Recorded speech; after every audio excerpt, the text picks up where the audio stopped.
everyone, it's Emily here. Today I have a Barnes & Noble book haul to show you. I have a big heavy bag of books. Some of them have already been taken out. I'm already reading. It's been a couple of days since I went. I do want to say that I haven't been on this channel in a while, in the last year, because I've had 4 surgeries since then. I also have a very popular another really busy YouTube channel with 2,300 subscribers. It's an art channel. It's called The Coloring Oasis, where I teach adult coloring skills using various mediums. And I also have a Facebook group. It's the Coloring Oasis Adult Coloring Community you can check out. But that's keeping me really busy. But I've also been teaching online, English, literature. So I do want to get back to this channel. I miss it a great deal, and I'm working on developing some classes as well. So this is the first time that I've gone to my local Barnes & Noble, other than at Christmas when I go every year, to I go sometimes to see what they have, mostly look at gift ideas, and of course I always buy stuff for myself because I can't help it. And like anyone else, I buy most of my books on Amazon. I don't know, sometimes secondhand if I can't find a copy. If it's out of print, I'll get it on eBay. But this is the first time I went to Barnes & Noble and did a haul, and it was rough, but I went in there with the mentality of, at this point, Amazon takes like 5 days, not 2 days. And I'm just like, I want to get my autumn and fall Halloween books now. I'm working on one of my classes, which is a Gothic literature class I'm developing. I'm also developing a class on witches in history as the literary canon. So I need to get my selections, start previewing. I had about 70 witchy type fiction books in all different genres on my reading list, so I can pull the 20 that I want to use for the class. So I need to get started on the other chunk of the class. And so I went in there, and I'll admit there were some books that were the new releases, on the new release wall, the new in fiction or whatever. I'll admit there were a few that were they're $29.99, and they're only available in hardback. And like anyone else, maybe not, maybe I'm just a terrible person, I snuck out my phone and I compared the price on Amazon standing there in the bookstore, and I know it's terrible for the bookstore and I felt guilty doing it. But I would say in most cases, there was only like a $3 difference for majority of those. And I figured it's not worth the 5-day wait time. And that was only I think I only found, and I didn't even look them all up because some of them were really reasonable. There was a few though that were really pretty pricey. They were paperback and they're $20. And I thought, gosh, I just gotta know. And I looked it up, and really there was only, I think, 3 out of probably 15 books I bought that were like half the price, like $6.99 versus $20 on Barnes & Noble. And even with my Barnes & Noble membership card, I even factored that in. And so I went ahead and just said, hell with it. I'm just going to buy all the books I want, support my local bookstore because I love Barnes & Noble. We used to have Borders that closed down, as you know. So I'm going to show you what I have. I've already been reading a couple, but they're in this massive bag here. Woo, my Barnes & Noble bag.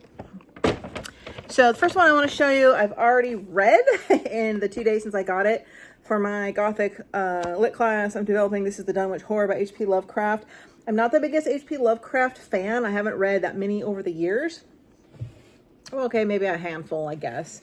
I definitely read more when I was doing my literature degree. I just don't think I liked it that much. This one I believe was made into a movie. I haven't looked into that yet. So I'll do a whole separate video about this. This is definitely like a cross between a sci-fi and horror. It has some like Frankenstein elements to it. Technically it's not classified as a sci-fi, but even Frankenstein with that lab experiment kind of a scenario and all the different body parts put together kind of fits in here. But it was definitely more horror and a little edge of mystery. And I have real mixed feelings about it. So I'll go into a deeper analysis in a separate video about this. Okay. So let's pull out, I'm really excited about this one. I'm sure you've heard of it or seen it. It's Slewfoot. I purchased this. It's going to be prime for sure in my class on witches and history and literature, because it's, I do extensive research before I do the selections of all the books I want to read and study before I decide which ones to use for sure in my class. But I already have known from all the research I've done, talking to some other English teachers, and that this would be one that I'm going to need to use for sure. It's a real odd name, and it's funny, I had seen this book This didn't just come out. This has been out for, let me see. I had seen this a couple of years ago. Yeah, 2021. And I thought it was like some kind of a history book, or like, I didn't know what that was. And I just barely glanced over it, like I saw something about it online. So I'm making right now a cinnamon streusel coffee cake, by the way, and that is my timer. So hold that thought. Back, it has to cool. The house smells divine. You'll see that in my weekly vlog. I decided to start doing weekly reading vlogs as well. So anyway, so this has a lot of puritanical historical references. I think obviously it takes place in the early origins of witchcraftery, and there's a lot of devil kind of stuff in here, and a recently widowed woman who is highly misjudged. So just to tell you a little bit what it says: an ancient spirit awakens in a dark wood. The wild folk call him father, slayer, protector. The colonists call him Slewfoot, demon, devil. To Abatha, a recently widowed outcast, alone in her pious village, he's the only one she can turn to for help, where obviously you wonder how that's going to turn out. But it's had some very fantastic reviews, and I just love how it looks. I love how that there are pictures inside as well. So this is what I'm going to be starting here real soon. Are there any others, or is that the only one? Yeah, there's some black and white ones. Get some like this in here. So, where are there any more? Is that the only color plate in here? It might be, but it's obviously this book was a bestseller, and it's, from everything that I've read, it can be disturbing in a lot of ways, but has some good historical context, so to speak, as far as the setting, and obviously it's, you know, going to be on the fantasy side with the but with the spiritual elements and whatnot, and the dark, good versus dark theme in there. I'm really excited to see how that can fit into the class that I'm doing. And I love how it's a nice big square book. It's almost like a cookbook. So I'm excited about that. All right. So obviously I picked up this one, The Once and Future Witches by Alex Harrow. I'm excited about this. I did not expect it to be so big. This is another one I had chosen for my class. Of course, I have to read it first. My class is going to have about 20 books in it, and there's going to be everything from all on witchcraft and witchery in literature, children's, young adult.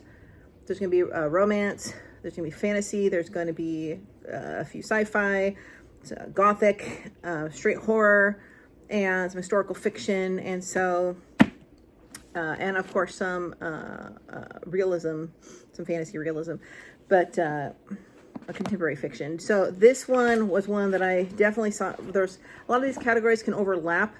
Dark academia, that's another category I have, but this one kind of overlapped more than one category, but it's more of a modern, obviously, book.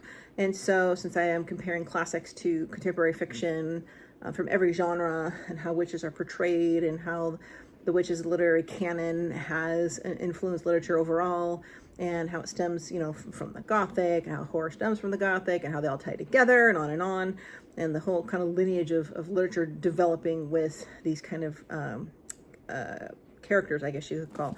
So this one says, in 1893, there's no such thing as witches. There used to be in the wild, dark days, before the burnings began, but now witching is nothing but tidy charms and nursery rhymes. If the modern woman wants any measure of power, she must find it in the ballot box. Isn't that like something you hear on Facebook every day lately? I wonder why, considering we have 3 weeks till the election. But when the Eastwood sisters joined the suffragists of New Salem, they began to pursue the forgotten words and ways that might turn the women's movement into the witches' movement. So I'm really excited about this, to see in a contemporary fiction how that ties the past to the present, how this could turn out. And hopefully this book won't be too big for my class. Another one I picked up, I've already started reading, is The Discovery of Witches by Deborah Harkness. This is how far I'm in. I've been talking about this in my book vlog.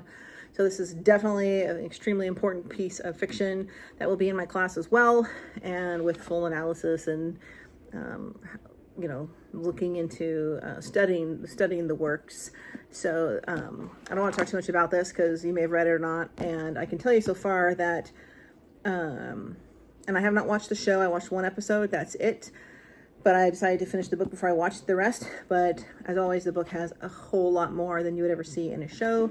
And that's how you know a book's going to be intriguing, is if it was good enough to be made into a show. So I'm really excited about this. And this one has more of a dark academia feel to it. But it's about a witch and a vampire who are both researchers, alchemists, professors, and the girl, she unleashes, Diana, she unleashes ancient book that can explain why there's 4 different kinds of creatures on Earth: demons, witches, vampires, and humans, I guess. And so, and everybody, all the creatures, everybody wants it from her. And so the vampire is kind of protecting her, but he wants it too, because he wants answers to why he's been alive for like 500 years. So far it's very fascinating. I take detailed notes, quotes, and, I mark up all my books. That's just how I do as a literature professor. Ever since my lit degree in college, I picked up one that probably will not be a part of that class, but it's The Pumpkin Princess and the Forever Knight. This is a middle grade book, but it's new. It's Stephen Banbury, spooky and sweet. It's supposed to really set the stage for Halloween. I'm excited about it. It's got the typical kind of middle school look to it. On Halloween, it's always wise to expect the unexpected, but no amount of planning could have prepared Eve for that particular night. Fleeing an unpleasant orphanage, she is saved by someone who she never believed was real, the fabled Pumpkin King himself. Throwing caution aside, Eve accepts the offer to become his daughter and is whisked away to the misty Hollowell Valley, home to witches and vampires, ghosts and goblins, and all that go bump in the night. But just when she believes she's found her place among the undead, a sinister scheme unearths itself, threatening to take everything from Eve unless she can stop it. Obviously, we have another undertow of witches in here. So since it's fall right now, that's kind of the theme I'm going on. It's a perfect time for me to start my class. I've been sort of developing the historical part of it in the lessons for the last 6 months. But so I'm excited to read this, and of course I'll talk about this in my video vlogs. All right, next I purchased A Cute Romance, The Wedding Witch. This is by Aaron Sterling, who also did was it Hex the X or the X Hex or whatever that other popular one is that I also bought, which is in the other room because I started reading it. I have not started reading this one. So, and this is of course the kind of cute rom-com, I guess, kind of romance. Her books get rave reviews. Very witchy vibes, very Halloween, very fall, autumn, maybe like a toasty Hallmark movie, but maybe not quite that tame. Let me read this to you. Very small writing. Bowen Penhallow has always been a loner studying dark and ancient magic at the Mountaintop Inn in Wales. He prefers it that way, but when his friend Declan, who happens to be a ghost, asks him to attend a Yuletide wedding at a grand estate deep in the Welsh countryside, Bowen reluctantly agrees. Tamsin is not a witch, but she makes her living off them. As a prosecutor and seller of magical items, procurer, not prosecutor, Tamsin is not always... God, this writing is so hard to read. They used a dark font on a dark back. Above board in the business dealings, and she's been trying to fix that mostly. Bowen is an occasional customer, as well as the star of several of Tamsin's dirtiest dreams. Definitely not Hallmark, but I don't think they get very explicit either. She's finagled one priceless magical artifact from Tillen House would set her up for life, but Tamsin isn't the only one sneaking about in that house, and the mix of that very strong spell combined with a wedding mishap transport Bowen and Tamsin into Tillen House's past to the Yuletide celebration of 1978, so where a haunting takes place. So I guess, yeah, I mean, I know that it's more of a Christmas themed book. I didn't think of it as a Christmas book when I purchased it. Obviously with the green and the trees, obviously, I mean, I knew it was a crossover, but it was like a hunting ghost story. So since it's that time of year, I thought I'd still pick it up. I probably won't get to it. I'm definitely not doing this one for my class, but it's just going to be a nice fun read, and I will keep you updated on what I think of that. My timer's going off again. I did pick up The Full Moon Coffee Shop by Mei Mochizuki, the Japanese bestseller, because it's so cute. It's this little red hardback. I absolutely love it. An amazing writer. And hold on a second, I have to turn off my timer. I had a little sample of that coffee cake. Good. So this was translated from Japanese. It's a bestseller. This author is a member of the Mystery Writers Club. It's an amazing book. I had read part of it from a friend of mine who had it when I was at her house, and I only got to read like 3 chapters, and then she wanted her copy back, so I had to buy my own chapter, my own book. But it's incredible, and I'm so excited to have this.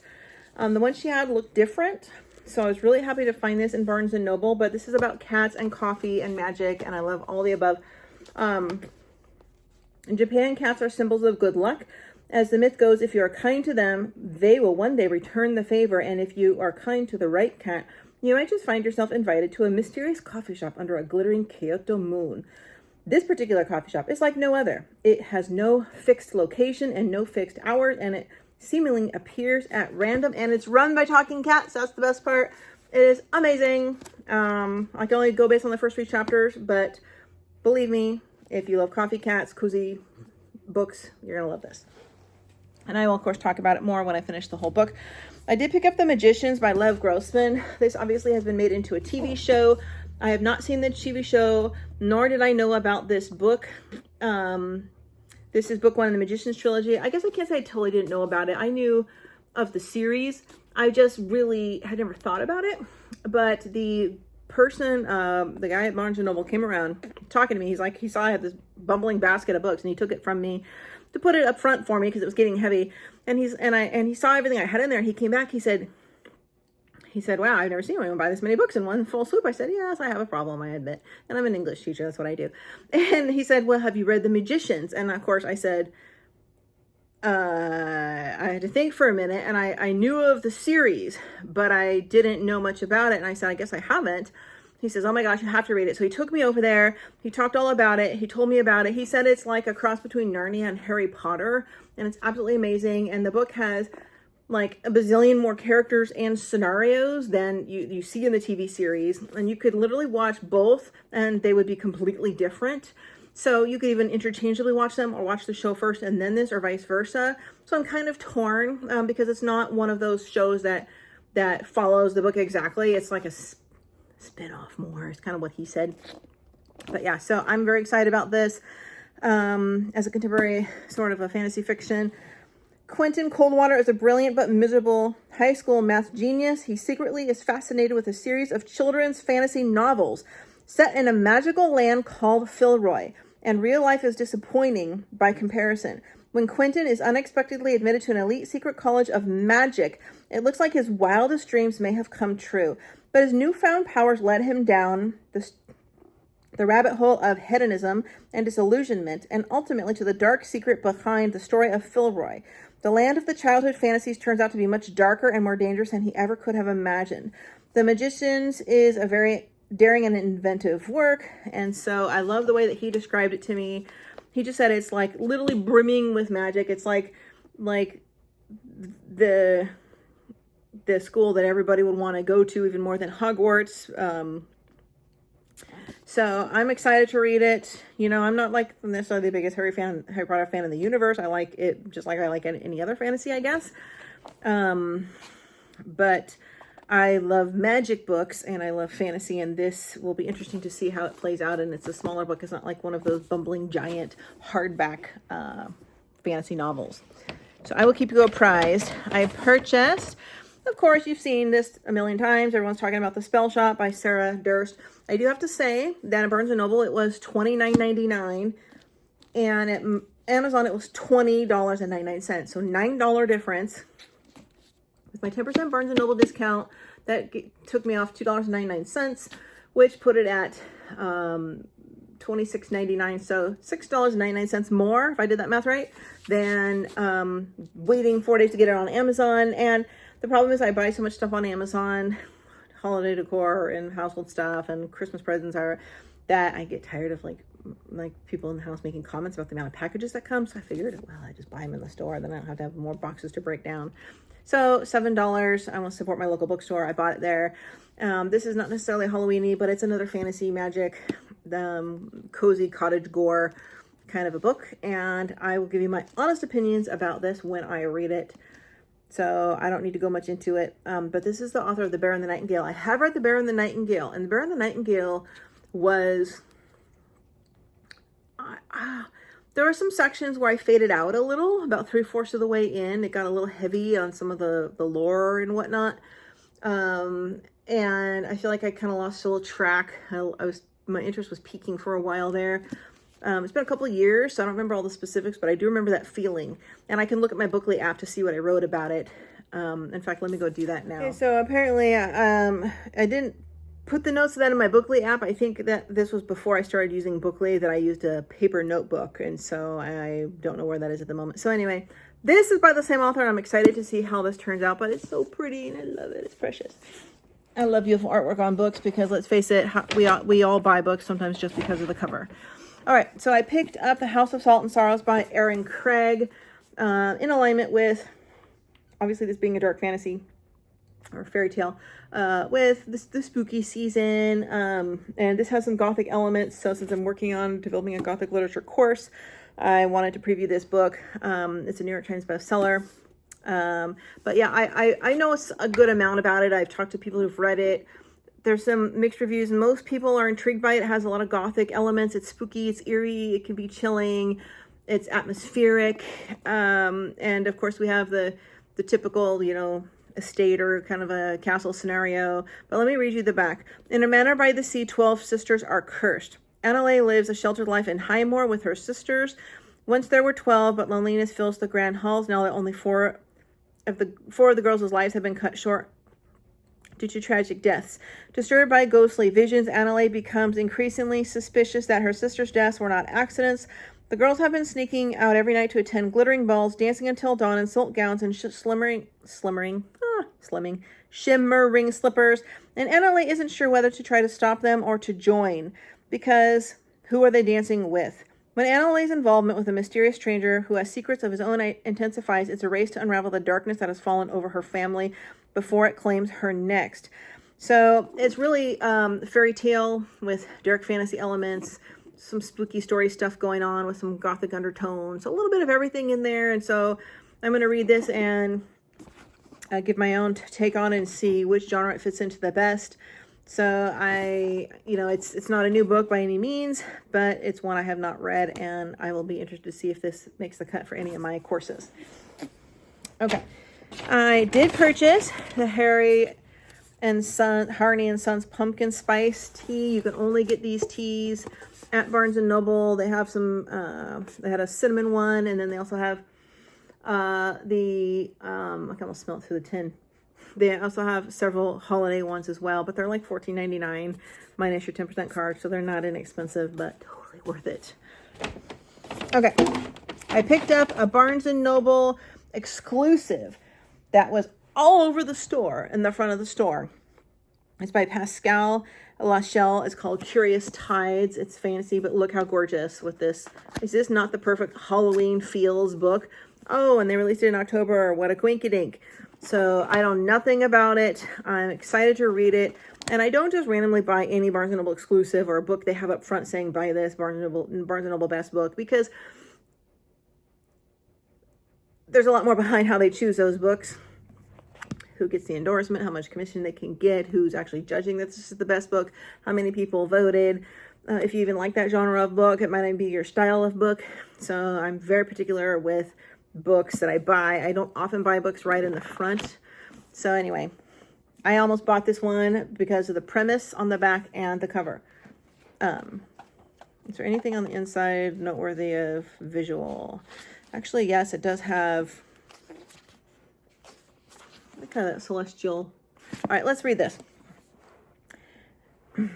After a treacherous night at the Dovermere Sea caves leaves her with a strange dark magic and survivor's guilt, Lunar Mage and prestigious Aldrin students Emery believes her secrets drowned with her classmates until their bodies start washing ashore. With the help of a reclusive student called Baz, Emery must seek the truth behind the drownings and the cult-like secret society she's convinced her classmates were involved in before she's next. So I got the vibe this might be a little bit of a dark academia too. So thankfully, Baz is well versed in the deadly nature of darker magic.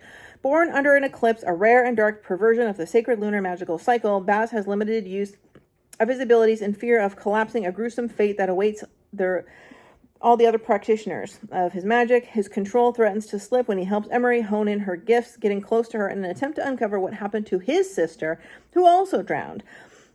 Real happy plotline. While a tentative bond forms between the two over the shared loss, Emery's investigation into the secret society leads her down a path more dangerous than any collapsing. So yeah, we have a little bit of secret society, you know, school, dark school, ocean cliffs, misty, curious nature, a little bit of dark academia in there. Oh yeah, there is a picture in here. It's a beautiful book, I'll be honest.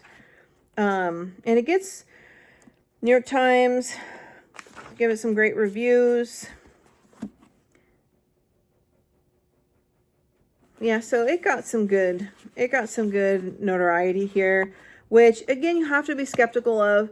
As someone who has, under pen names, written and published books, I can tell you that you can pay for reviews. You can pay for book reviewers from certain organizations that are book well known, like Kirkus Reviews, etc.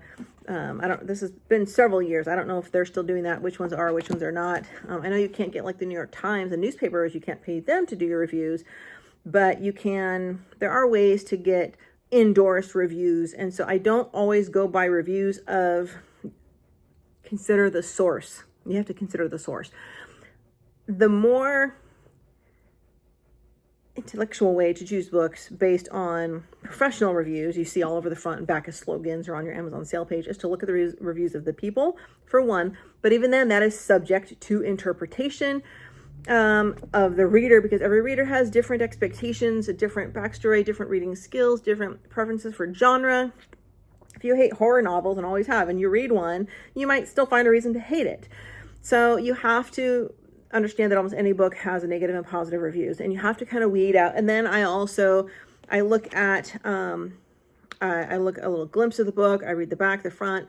I look at what genre it's in. I look at ratings, and then I kind of put together my own of all these different pieces where I think this book is going to fall. And I'm really usually pretty close in predicting how I'm going to like it and how it's going to read, because of my years of studying literature and teaching literature and buying books and researching. So anyway, this is a beautiful book. They do have it on their website. I don't believe, obviously, I imagine maybe it's on Amazon. I don't know, but I'm going to link below all these books I found on Amazon, because let's face it, if you're buying online, you might as well get on Amazon because they are cheaper. But it is fun to go into the bookstore and do everything and touch everything. And there were probably 6 or 7 books that they didn't have that I wanted. It was on my list, and the guy ordered them for me. So I'll be going back in a few days, so I might have more books to review and to show you in my book haul. So that is my kind of first part of October, somewhat spooky book haul. And I will proceed to review and talk about the Dunwich Horror. And thanks, everybody. Please share this video and help me get my channel going again, because books are my life, books and art, and I really want to equally space out my time with both, and not just on one versus the other. All right, thanks for watching.